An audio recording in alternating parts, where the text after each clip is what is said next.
Hello, everybody. Welcome back to Colony Drop, your favorite Gundam podcast. My name is Isaac. And my name is Brian, and today we are talking about Mobile Suit Gundam, the 8th MS team. The 8th MS team. Brian, what is the 8th MS team? The 8th MS team has three different forms of media. So what people would normally think of as the 8th MS team is the 12-episode OVA series that came out from 1996 to 1999. And when I looked that up, I did not realize that the episodes came out that far apart. Did you know that? No. That's crazy. That is, God, the patience. The patience the fans must have had, right? Yeah. I mean, it is OVA, so it does have pretty high quality animation for the time. So generally OVAs have a sort of extended release period, and I guess that's why. But yeah, I guess I hadn't internalized that until looking it up, that it took place over 3 years. It was a different world back then, Brian. Things moved slower. The world was a more stable, calm place. Yeah, 2020 had not reared its ugly head yet. Yes, we didn't have this. The apocalypse was far away. Yeah, and so there was a compilation / tie-in movie called Miller's Report.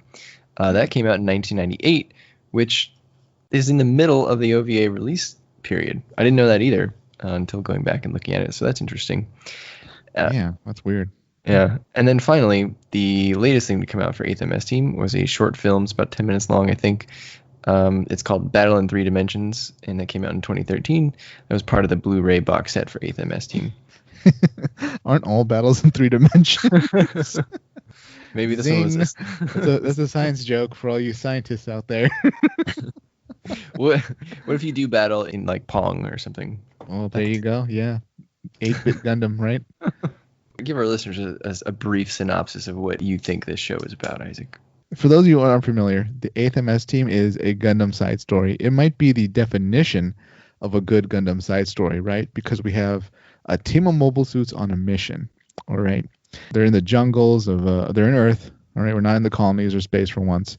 They're in Earth, they're in the jungles. It's kind of, I feel like maybe the design team took a lot from maybe Vietnam or something, or just Japan's history of fighting in like the jungles of Asia. I totally agree. This to me felt like they were aiming for Vietnam War film. Yeah. 100%. Because this takes place, I guess, after the big Vietnam movies, right? Like Born on the 4th of July and Platoon and Apocalypse Now and all that.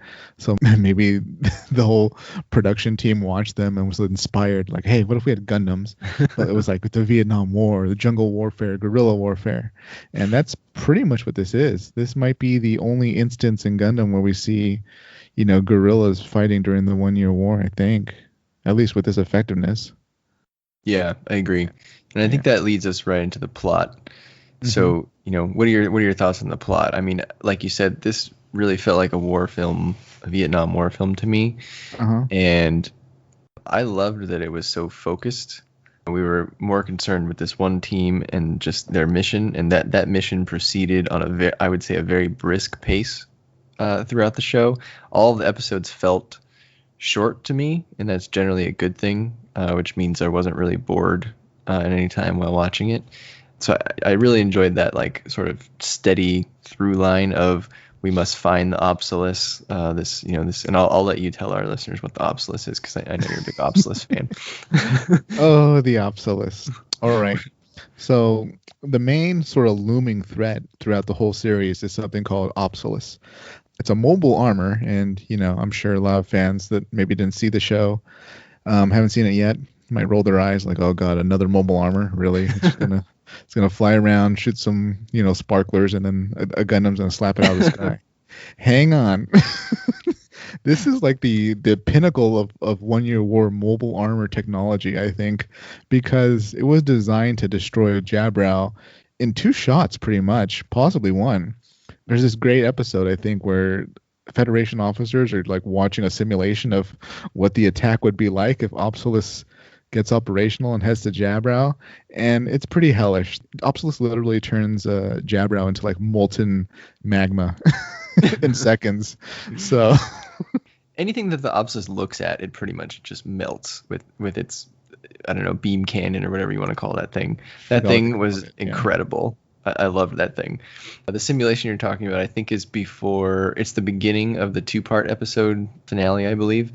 They show you that simulation, and then I think the intro hits or whatever, and you think for a little few seconds that Jabra was actually destroyed, and you're like, oh crap. But then they say in that simulation, but that is the simulation that convinces the Federation that they must go hunt down the Obsolus once and for all. To the credit of the design team of the Obsolus, when they designed the Big Zom, it took like a team of people to get running, but the Obsolus can be run by like one person. Yeah, I mean, I was going to ask you, where do you think the Obsolus falls in terms of like mobile armor tiers? You know, because in the original series, we had a lot of those sort of like new type, piloted mobile armors. We had the Brow Bro or whatever, Lala's Elmith, Char's Zeong, the Big Zom. Where do you feel the Obsolus is on this? I'm going to stick to what I said. The Obsolus is the peak. And I'm going to say that because I feel like it's better than the Big Zom because you only need one pilot. And also, for all its power, the Big Zom was not sent to take out Jabrow, right? It was stuck on Solomon, probably because of Dozel. But yeah, it had a comparable cannon on its own. But man, I just think the Obsolus is so much better. I definitely think the Obsolus takes it in terms of firepower. That cannon thing was pretty ridiculous. Like even in that, probably the second part of that 2-parter at the end, parts of its beam kind of like glanced off a few GMs, and even though it like just kind of grazed them, it just melted them, basically in half wherever they got grazed, which was pretty cool. Exactly. Yeah. I mean, pretty hot, I guess, but zing. Another thing I loved about this show was because I think they were going for a war film. They really highlighted sort of the difficulty of combat and the cruelty of combat. So like on the difficulty side, I loved how they just always had a really hard time communicating like in the jungle. They couldn't see, they couldn't hear, they had to use infrared and night vision. And I thought that gave us a really good plot device of the hover truck. Yeah. Which is really fun. I don't know. What did you think about how the combat was done in this show? What I really liked about it was how it almost makes Zeon have logic for why they painted the Zakus green. Like, like they were designing them and they're like, okay, when we invade Earth, half of Earth is blue, the other half is green. So we're gonna need our Zakus to be green. And it really pays off when you're in the jungle because you pretty much just have to look for the mono eye, right? You're looking for a needle in a haystack, a tiny dot in the middle of a jungle.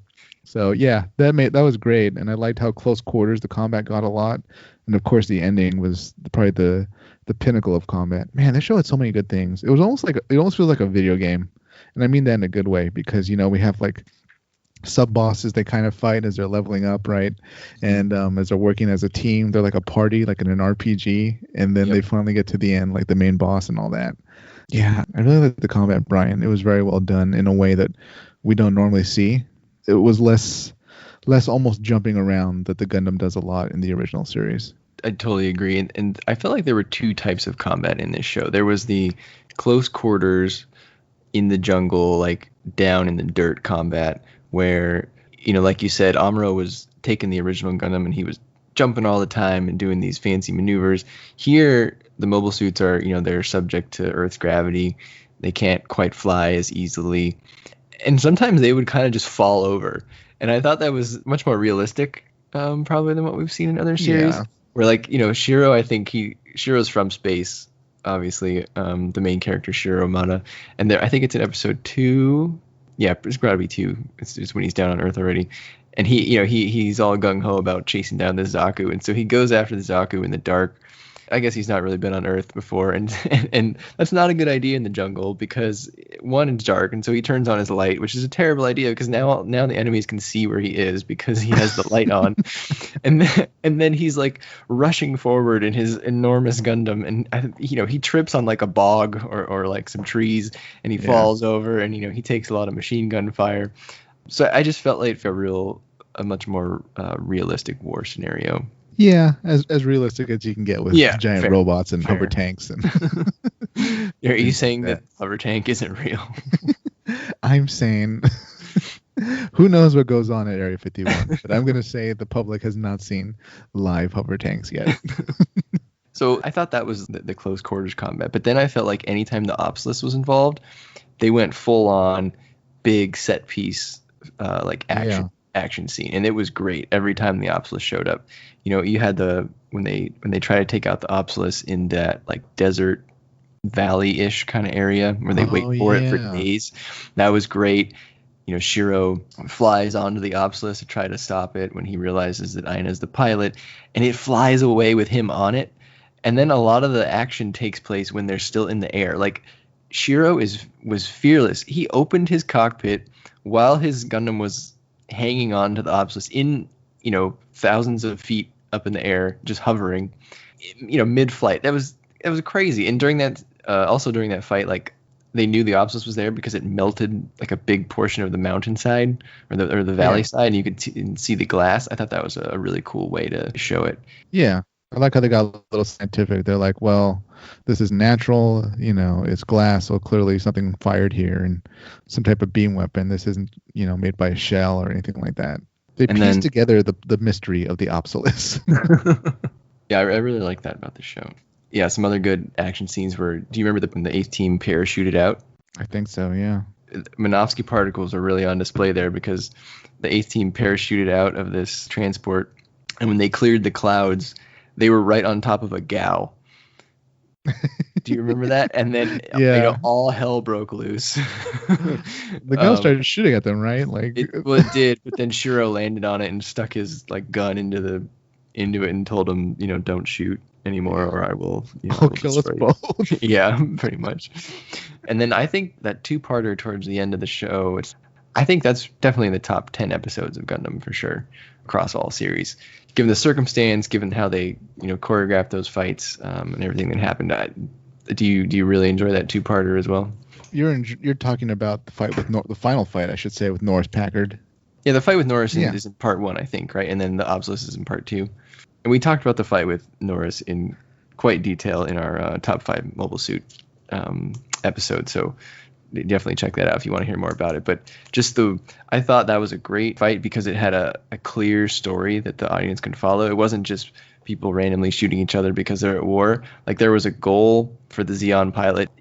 Norris, he comes out in this Goof custom, which is one of my favorite suits in the show. And he comes out of this elevator, he lands on a building, and his Goof is in front of the sun, and it just forms this like super intimidating silhouette, and he raises his sword, and then his mono eye turns on, and you're just like, oh man, the main cast is screwed. Like they're about to get lit up. Not as screwed as a gun tank pilot. Yeah. How were they doing so close? Well, I mean, I guess they had to be in firing range to not miss. I don't know. You know what? I'm going to assume Ryer was in command of their positioning. That's why he, who cares where they're positioned? Yeah, they're just meat pawns in the overall scheme. Yeah, those were 2 great episodes. God, I love the standoff with the Absolus and then the whole failed negotiation. Oh, God. This series is... I can't really say more than it being such a great definition of a side story. You get everything here. You get like great characters, great mobile suit combat, a really endearing story. The romance of it does pick up kind of quickly at the beginning. You just kind of have to go with it if you're not too into having romance in your Gundam stories. But the series overall, I think it's pretty great. And for a bite-sized side story with great mobile armors and great combat, this is pretty high up there. I agree. I think the romance got started pretty quickly in episode 1, but I think by the end I bought it. I think I was on board. I think they sold it to us reasonably well over the course of the show. I think it's better than a lot of the romances in Gundam. Yeah. Like Ko and Nina from 0083. That one I never really got. We'll talk about that when we get to 0083. I feel like they had a lot more episodes to flesh it out, definitely. But it wasn't a perfect series. Speaking of not being perfect, what did you not like about this series? Is there anything that you were sort of like, at least on the fence about, or just you flat out saw and you were like, that didn't really make sense, you didn't enjoy it too much? I don't know. I couldn't think of anything that I really disliked. Yeah, I think I was okay with pretty much everything. What didn't you like? Well, aside from the romance really like kind of launching in episode one, and you just go along with it. I felt like sometimes it lagged a little bit when they were like in the villages, of the Southeast Asia. Yeah, the whole Mikkel and Elidor being captured by the Zeon, that kind of dragged a little bit, but did get kind of funny. Kiki was occasionally annoying, but sometimes you need that character, right? That type of character always shows up a lot in a lot of Japanese shows. I feel, right, the kind of spunky, sassy girl that it's a bit mischievous, right? Yeah. Gonna be on Zeon's side. So I could definitely see that on the romance. I guess the one thing I didn't like about the romance was maybe like midway through the show, whenever they were stuck in like the snow area or with all the wind. Oh yeah. Where Shiro was about to die and he yelled, "I love you," and really they had only really met like twice at that point, so this is pretty fast. But I guess for the sake of the story, we did have to move that fast. It was already midway through the show. Yeah. And the Kiki stuff, like I feel like all the development of Kiki actually paid off at the end of the show, because we eventually did go to their village after Shiro is like, under investigation for desertion, and he tells the team to go save Kiki's village anyway. And they go there, and that episode is actually one of the like more brutal ones of the show, because Kiki's dad gets killed. Oh God! By that Zaku taking off from the thruster. Yeah, that was crazy. Yeah, it essentially ignites his house while he's in it. It's the same episode where the Zeon pilot who started the conflict, the village wasn't trying to fight those Zeon soldiers, if you remember. The guy kind of egged them on, and then he dropped Kiki on the house. And then when he dropped Kiki on the house, the dad was like, "Oh no, don't escalate it." But then the one villager was like, "You're dead," and he shot a RPG into the guy's open cockpit. Like, that guy, he must have immediately regretted his decision to drop Kiki when he saw that RPG coming in. Which decision? The stupidity of having your cockpit open in a combat zone, or angering people that just fed you? Probably both. I mean, I guess he was trying to get his dinner, but yeah, probably not the smartest decision. Probably should have closed it immediately. But yeah, and then in that same episode, the female Zeon pilot who, was trying to de-escalate the situation, she ended up using anti-personnel weaponry on the villagers as they rushed her, and Shiro was like, "No, don't go," and she launched those things in the air, and they just rained down, like the shrapnel rained down upon them, and they just, that was pretty brutal. Like, they all had holes in them afterwards. That's when I was like, yeah, this is a Vietnam show. All right, you got me there. It's Vietnam. It's Vietnam with Gundam. Yeah. So I think if they hadn't had that episode, I'd probably agree with you on Kiki. Yeah, that was such a brutal scene. But I mean, that's Zeon, right? Like, you got the human people mixed up with pretty inhuman people at the same time. So, well. What did you think about the epilogue? You know what? I'm going to also put that in things I didn't really care for and didn't think were done too well. That might be the weakest part of the series, actually. The romance, go along with it. Parts of this where the story does get slow. Things like that need to happen, right? So you can kind of breathe, and then, there needs to be a pause before action and events changing. But, yeah, I really didn't like the whole Mikhail looking for them and then finding these children, and then the sort of mystery that one of them was Aina, but she really wasn't.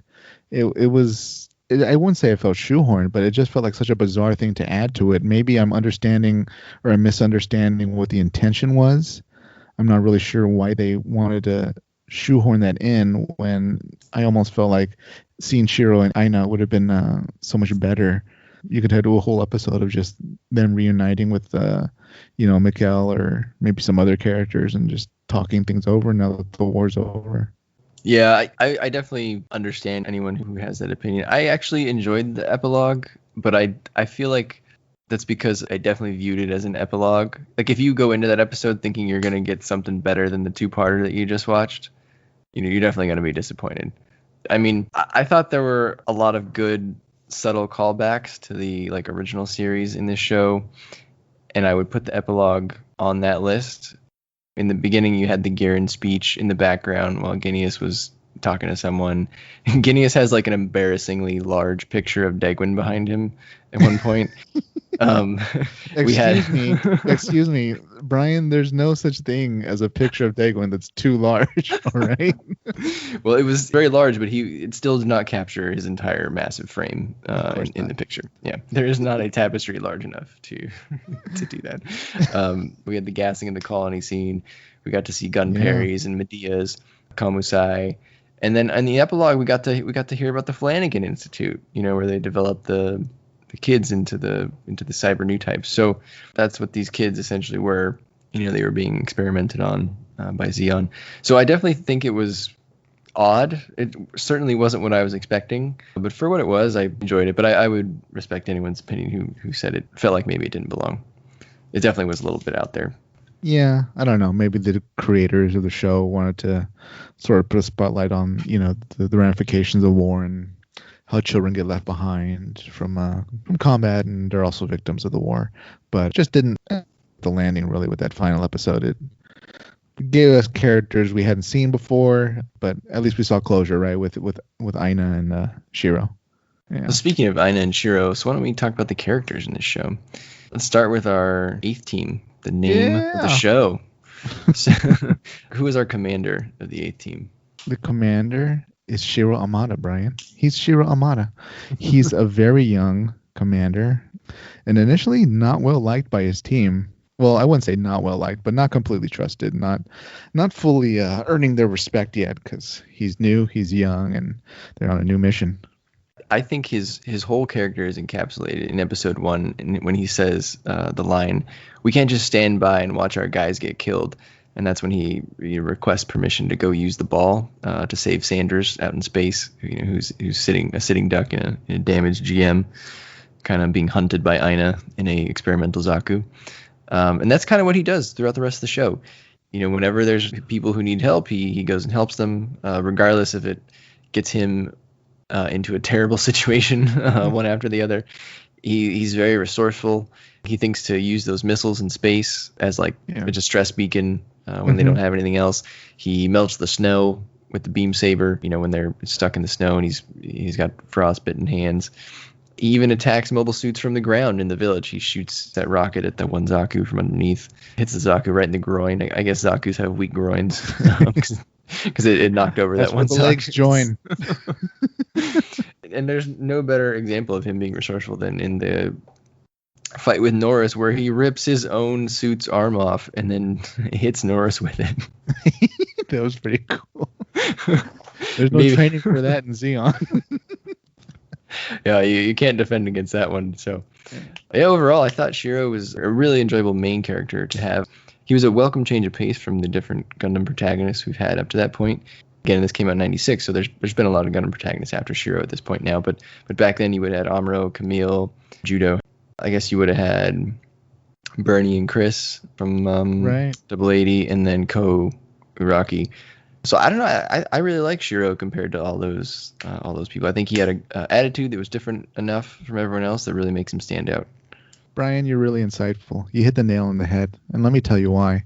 Almost all those pilots you named, to a greater or lesser extent, if you think about it, they're sort of reluctant pilots, right?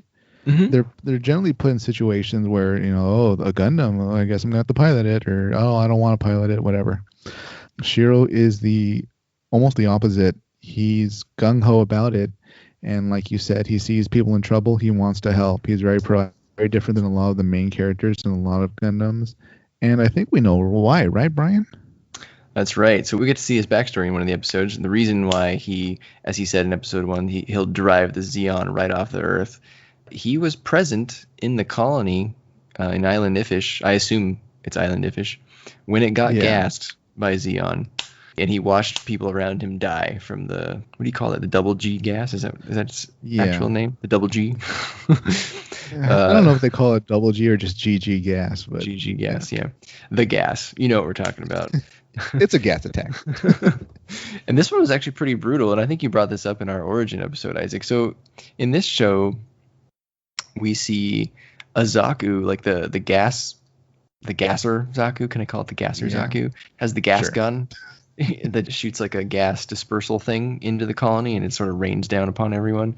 which is not how we saw the gas come in the origin anime. So, yeah, I mean, Shiro witnessed that, and a guy died right in front of him. Blood just started pouring out of the guy he was watching, his face. And Shiro was lucky enough to be in a normal suit. Don't know why he was wearing a normal suit, full helmet and everything. But was that a Federation military normal suit? It looked like it sort of. Did you think it looked like a civilian one or a military one? No, it was definitely military.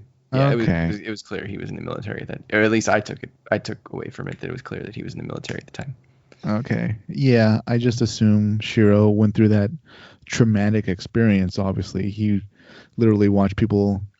God, that man's like fingers bled as he was like scraping Shiro's face visor, right? Yeah. I don't know if that meant the man like cut off his own fingernails scraping his face, but yeah, that would clearly. I imagine Shiro had many sleepless nights after that, and it was really a formative moment for him to take on Zeon no matter what. That's his only goal in life. Yeah, and I mean, Gundam is definitely a show where at times both sides, the Federation and Zeon, will be painted in maybe not the best light, right? There are examples on both sides, some more extreme than others. But what Shiro sees for the most part in this show definitely reinforces his opinion, I think. There's that time when there's Zeon soldiers who have taken a village captive, and they will not let this mom take her baby to see a doctor in the next village, and I think the baby has a fever, and then they shoot at her. And I wasn't clear if they shoot her and kill her, or if they just shoot the ground like near her to make her go away. But that was pretty brutal. And then the whole everything we just talked about that happened in Kiki's village. Granted, the Captain Ryer is kind of a jerk, but kind of. Well, he's definitely. I know I'm biased, but goodness, kind of a jerk.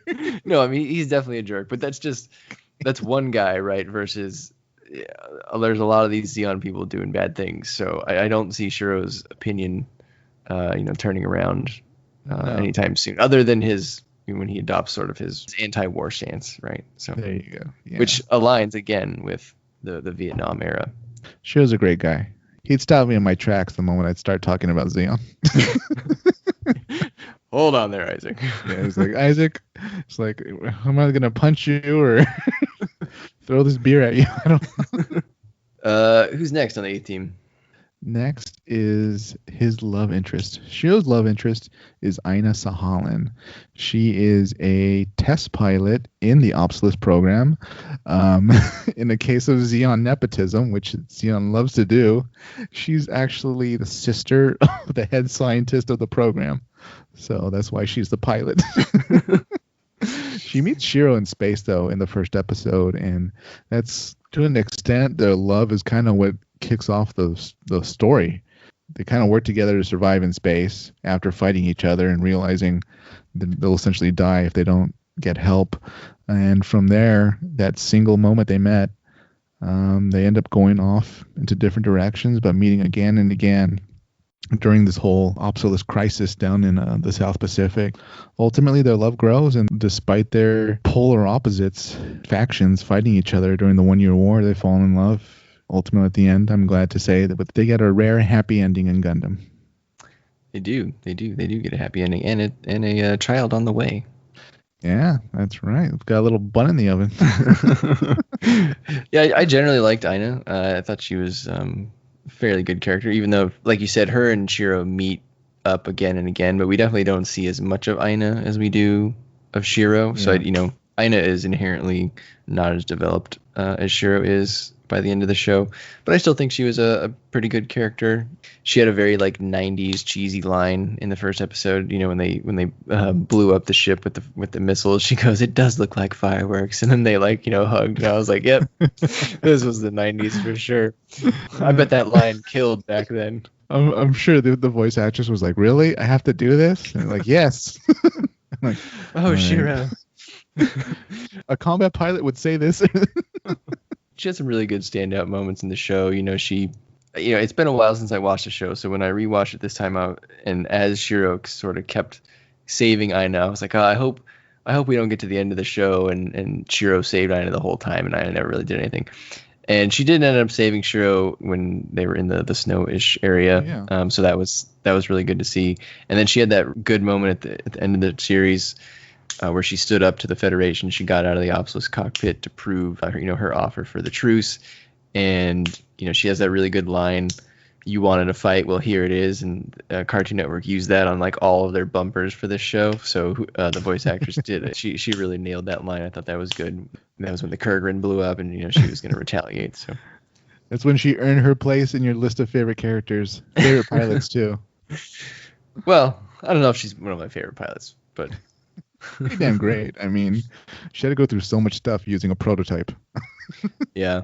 Although, yeah, that said, she continually destroys her prototypes. I'll say that. In her defense, I mean, these tests are clearly being interfered with by the Federation. Yeah, I don't think there's anyone out there who's had that many prototype test flights interrupted by a squad of Gundams. Yeah, and makes it out too. Yeah, she's that's that true. Good. And you know what? Something I noted in my notes: she is on the short list. She might be the only person on the list of Zeons in the 1 Year War who pretty much switched sides. Yeah, that's true. I can't think of any others right off the bat. I mean, there was probably... it started on the Zeon side and moved over. I don't think we get that a lot unless I'm forgetting something big. Maybe someone in like the Zeta-ish area that I'm forgetting. But that's not 1 Year War. That's not Zeon. Yeah, that's true. Yeah. It's true. So... good on her for, fighting for peace, ultimately trying to save lives, her own people's. It didn't work out, but she gets an A for effort.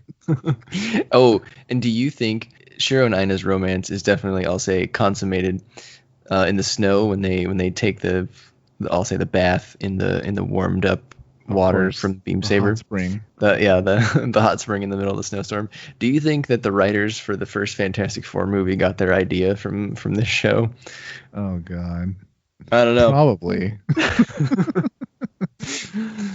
Maybe not. Plausible. I mean, hot springs are kind of like Yeah, but you know what I'm talking about though in that movie, in the first Fantastic Four movie, when Human Torch like takes the two women away from the battlefield and he ends up in the snow and he melts it and creates like a spa.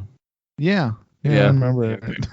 This was the first Fantastic Four for our listeners. This is the one that had Chris Evans in it, Michael Chiklis. I forgot the other guy's name. Oh, Jessica Alba. Jessica Alba? Ian Gruffold? Yeah, Eoin Gruffold, whatever. Oh, Eoin. Oh, my bad. Sorry, Eoin.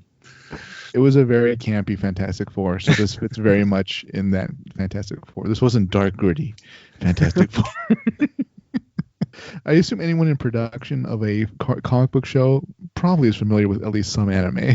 So you might be right, Brian. I'm just saying, Shiro did it first. Yeah, Shiro did it first. Yeah, he did, didn't he? We can put the pieces together. I will say I liked that too about Aina. That she didn't have like an oversexed design. Yeah. I feel like if the show was made today, then maybe her suit would have like cleavage or something ridiculous like that. Which not to say there's anything wrong with that, but I don't think that fits in the tone of this show. Yeah, I mean, she's in a Zeon pilot suit.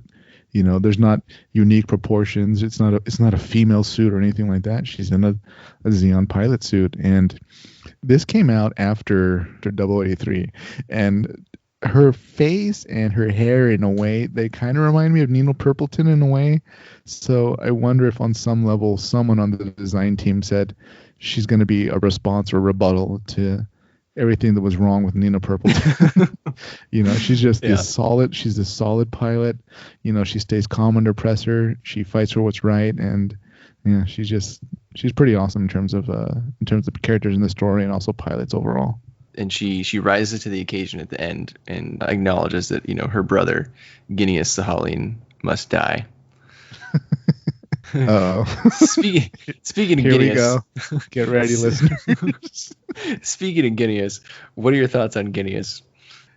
Brian, when you're building a weapon, you're under a lot of stress. Oh, are you? Sometimes that stress causes you to do things like killing your entire science team. But why?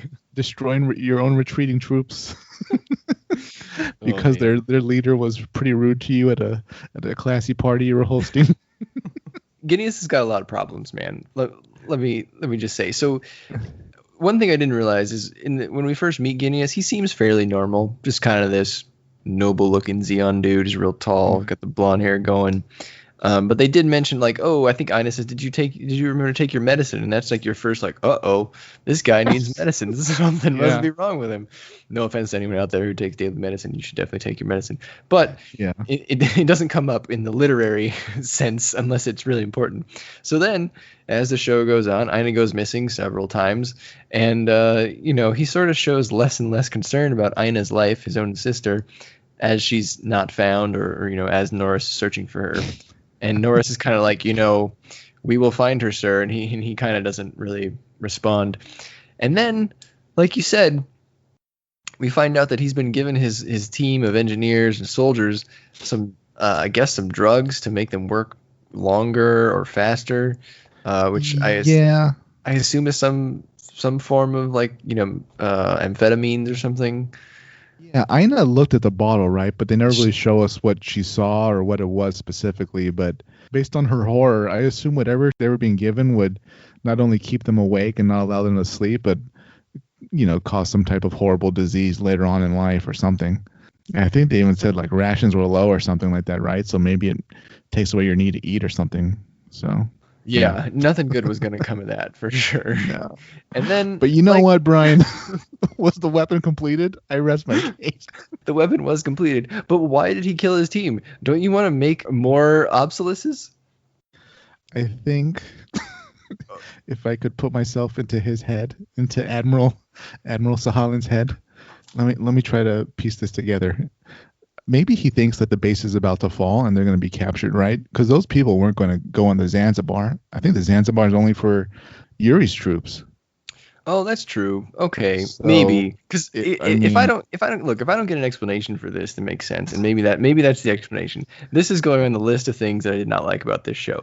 I do not see.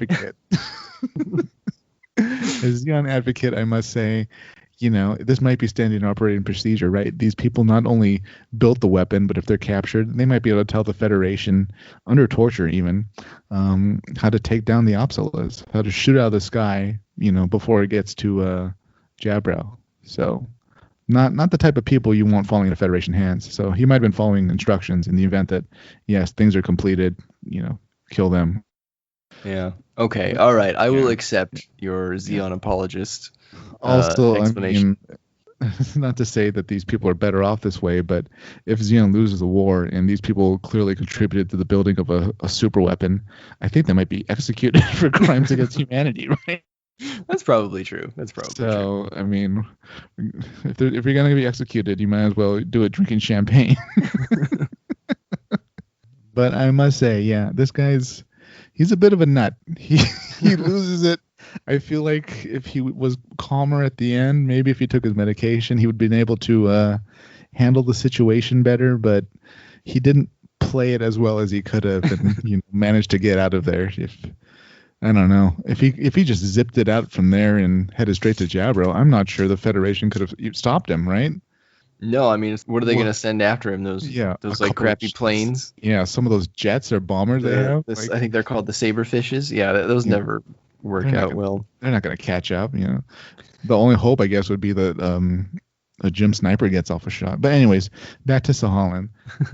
He was a pretty good villain, I felt like, but really no redeeming qualities. It would have been one thing if he really cared for Aina, and throughout this series they showed that, but I think he more personified what's bad about Zeon, just the focus on destruction and death almost for no reason when you don't really have to. Yeah, I agree. And I think when your sister decides to kill you, you probably didn't do a good job in life. I must say his death was pretty great, though. It was. The cockpit punch stomp. Shiro punched him with a Gundam. I can't think of many other people that have died from a Gundam punch. No, it's pretty rare, especially in a cockpit. And his cockpit was open, mind you. Man, Zeon needs to really drill that into anybody. You just don't open it when you're flying. If there's a battle, there's no need to open it. Close your cockpit, people. Lock it up. Oh, all right. Who's next? Should we go back to the eighth team? Let's do it. Let's go down. I feel like to an extent they're all in equal standing. They're all good secondary characters. You pick one, Brian. All right, let's start with Sanders. Sanders the Reaper. Sanders. Oh God, that poor guy. so we first meet Sanders in space. He's the person that Shiro saves in the ball, which may be one of the most heroic acts in Gundam history. And I thought that was a good way to introduce us to his backstory. You know, once he finds out that this guy who saved him is his new commanding officer, or whatever the right military term is, he goes, "Oh, maybe my luck will turn around." And then we slowly learn more that his previous teams have died on every third mission that he's been on in the past. And so he on the eighth team's third mission, he tries to actually resign because he likes this group and he doesn't want them to die. But then Karen gets pissed and like beats him up and punches him in the face and like kicks him in the nuts. And then Shiro refuses to take his resignation. So this guy got denied on like all fronts for being a quitter. And beaten in front of his unit for it too. Yeah. Sanders was pretty cool. I like that we had a character that was an older pilot and being commanded by somebody younger than him. I don't know. Normally the pilots all seem pretty young, right? They do, yeah. We don't get too many older pilots. Well, I guess we get some older pilots in 083. But yeah, in the longer series, most of the pilots were. Sanders definitely seemed on the older side. And he does kind of, I guess, in a way, show that there must be multiple Sanders, right? Because the war's been going on for almost a whole year, and people that survive combat, you know, against whatever horror Zeon is thrown at them and throughout the Earth sphere, feel pretty bad yourself if you keep surviving. Yeah. So, he's kind of showing that despite the Federation's numerical superiority, they're still losing a lot of people this late in the war. And on top of that, he was a pretty good pilot. I think even before he had joined the A team, they said he shot down like six Zakus or something in his GM, which is pretty good. You know, I don't know what Gundam considers the kill count for ace pilot, but you know, that's pretty sizable given that a lot of the GMs that we see last about a total of 10 seconds in combat before something just shreds them to pieces. He was a good anchor for the team. He knew a lot about combat and very mature. So I greatly enjoyed Sanders. Thought he was a good addition to the team. Yeah, we definitely needed sort of an older voice in the team. Otherwise, it'd feel kind of, I don't know, maybe Power Rangers-ish. Yeah. In a way.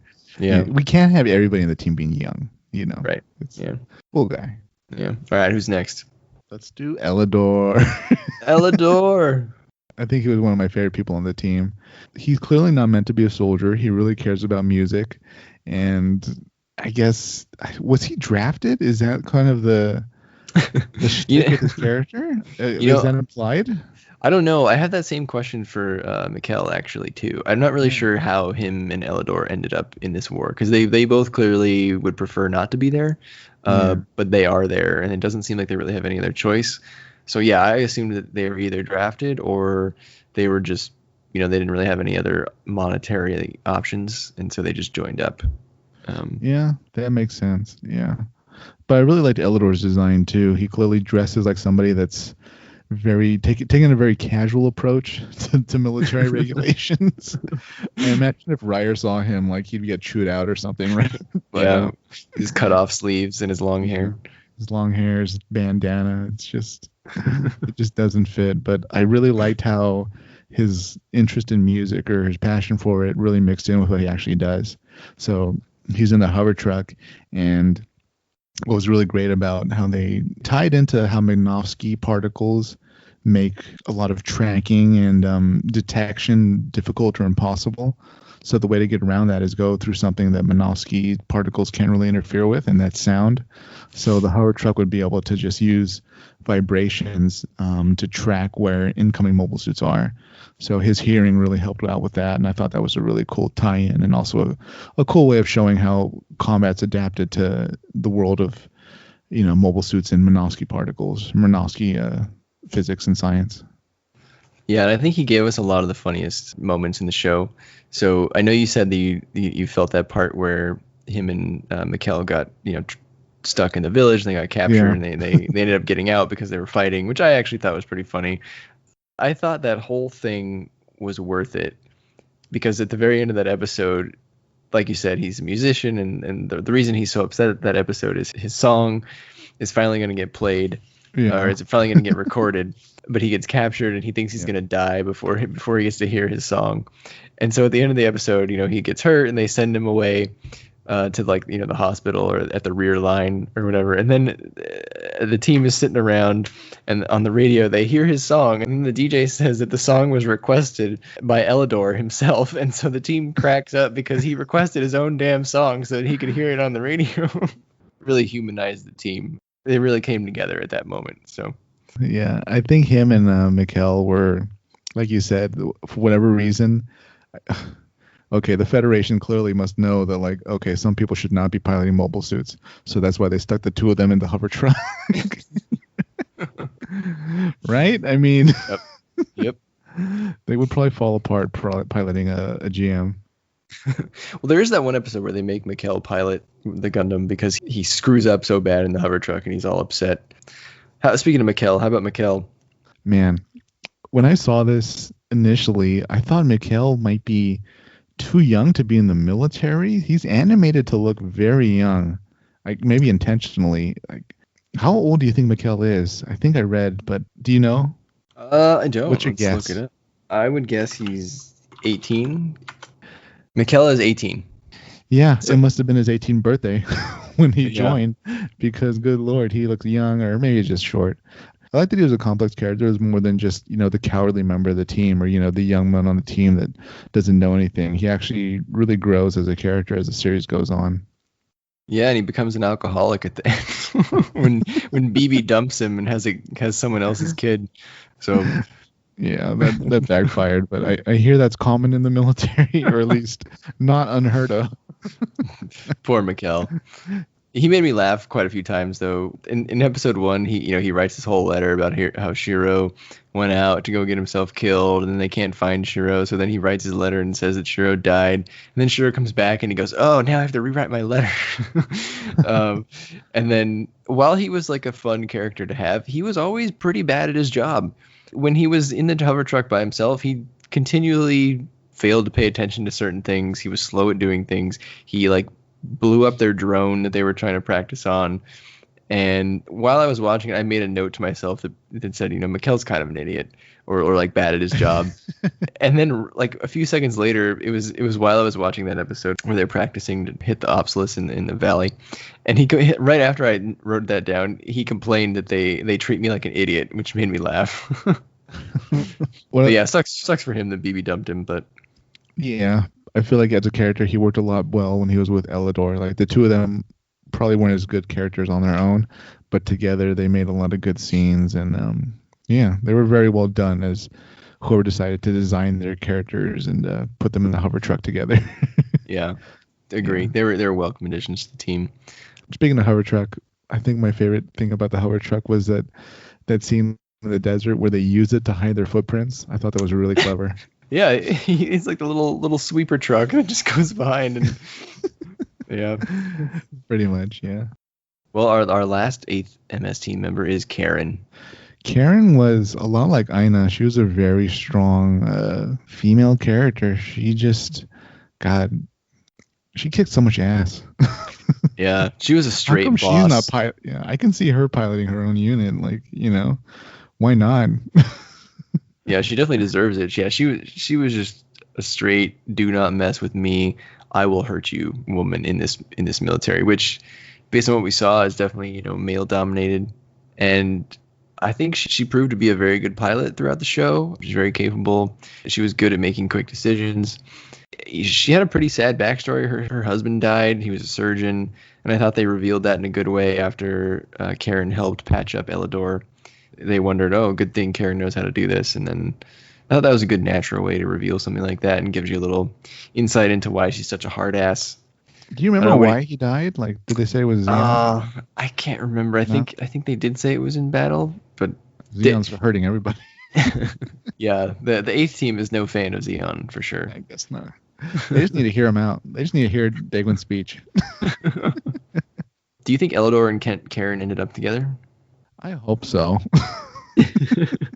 And I think they'd be a good match. I'll tell this why, because they had such good banter back and forth. She was pretty commanding with him a lot of the times, and he kind of grudgingly went along with it. But I don't know. They all went through a lot together. I hope they all stuck together.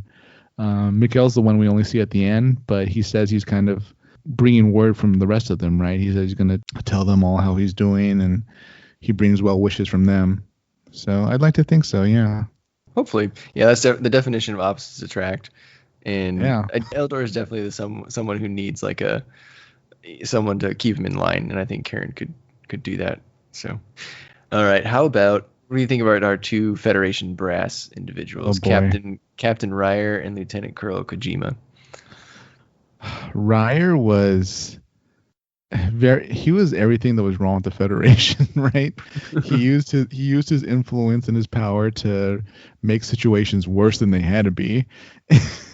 He ultimately pays for it in the end, yeah. But he was just really underhanded and not bloodthirsty, really, but wanting to do things in a more destructive way than needed to be done. Him and, to an extent, Sahalan were opposite sides of the same coin. Agree. Yeah. 100%. Although Kojima and Ryer both did not appreciate Shiro, helping out Aina, and they both questioned his loyalty to the Federation. Kojima just told Sanders to keep an eye on Shiro, but Ryer wanted Karen to execute Shiro if he did anything questionable. So you can tell the difference between the two men there, right? And then, I was super glad at the end that we got to see the division between those two come about when Ryer tells him to go execute Shiro, but Kojima, tells the 8th team, don't let that happen. You're doing a new mission. So, Kojima sort of disobeyed Ryer, and I thought that was a good act of standing up in the film. So, may I also say Kojima left that big tray at the right time? He did. What a wise man. That's like, I don't know. That's like quitting your job and leaving, and then like the building explodes or something, right? Yeah, he saw the writing on the wall. It wasn't too hard to figure out that the obelisk was going to fire at that station eventually. That's like giving your boss the middle finger, and then like you're in your car leaving, and like you look in your rearview mirror, and the building explodes. You're like, oh my god, what happened? Yeah, exactly. I was super glad that the obelisk took out Ryer at the end there. It killed him in such a cool way too. The mountain will protect us, and then they're watching the mountain kind of melt away, and they're like, evacuate immediately, and Ryer's like, no, it's he's like, there's no time for that, and then it just washes over. Like a lot of characters in Gundam, he's killed by a white screen. Yeah, he's killed by his own arrogance. Yeah. Our forces will not be intimidated. Well, maybe it should have been. Yeah, just wait till the wait till the pilot's actually down, and then say we'll not be intimidated. Or at least go underground. Yeah, or something. I don't know. Does the big train need to be that close? Yeah. Anyways, as for Kojima, I really liked how he seemed like a commander. Well, I guess maybe commanders have to be, but he was really close to the front lines.